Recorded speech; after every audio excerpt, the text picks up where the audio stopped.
This week's Player Power Rankings voted for by our ESPN FC global editors.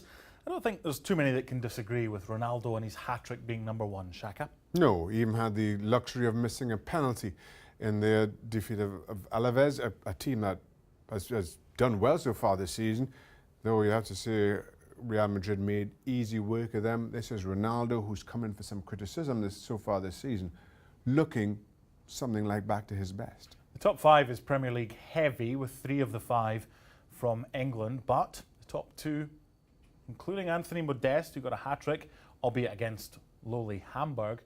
And the Frenchman is kind of going about his business rather quietly, under the radar. He's a good player. He is, and no question, deserves to be where he is. Let's be honest, you score a hat-trick, you're going to get into the top 10. Modeste, never mind the opposition, deserves to be in at number 2. Okay, we have 1, 2, 3 English-based players in the top 5, and 1, 2, 3 in 6 to 10. So there are 6 Premier League players. How would you rank what they did at the weekend? Oh, that's a good question. I thought Sergio Aguero was absolutely fantastic, finally included in his starting lineup for Manchester City. 2 fantastic goals, I have to say. I actually would put Aguero ahead of Gundogan, who's had his own frustrations so far this season. Eden Hazard continues to look something like the Hazard we saw a couple of seasons ago. After the change in formation. After the change in formation, which suits all the Chelsea players down to the ground. Hazard again looking like the player who completely tore the Premier League apart a couple of seasons back. Alexis Sanchez, I continue to like what he's done in the role that he's playing. Giroud comes off the bench and scores a couple of goals himself, but Alexis Sanchez continues to lead from the front for Arsenal. And Philippe Coutinho, in what was the game of the weekend, probably the performance, well, not of the weekend, but of that game for Liverpool. Liverpool have huge problems defensively.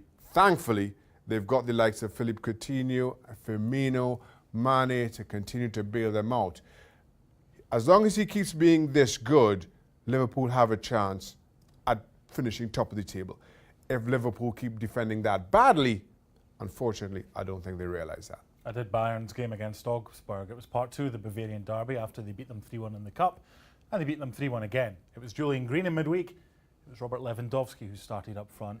A couple of goals for him. It was him and Robin. It was their show. Absolutely fantastic. And you have to say, Augsburg played a little part in their own downfall here, but take nothing away from Lewandowski, his finishes, and Robin sitting in behind was absolutely fantastic. Those two on the same wavelength all game long. That's tough for anybody to deal with. And when Lewandowski is finishing as he did this weekend, he's hard to deny. The only thing I would say about the top 10 this week, maybe it should have featured Gonzalo Higuain, Juventus, against Napoli, his former club, and he goes and scores the winner. Does that not merit a place in our top 10?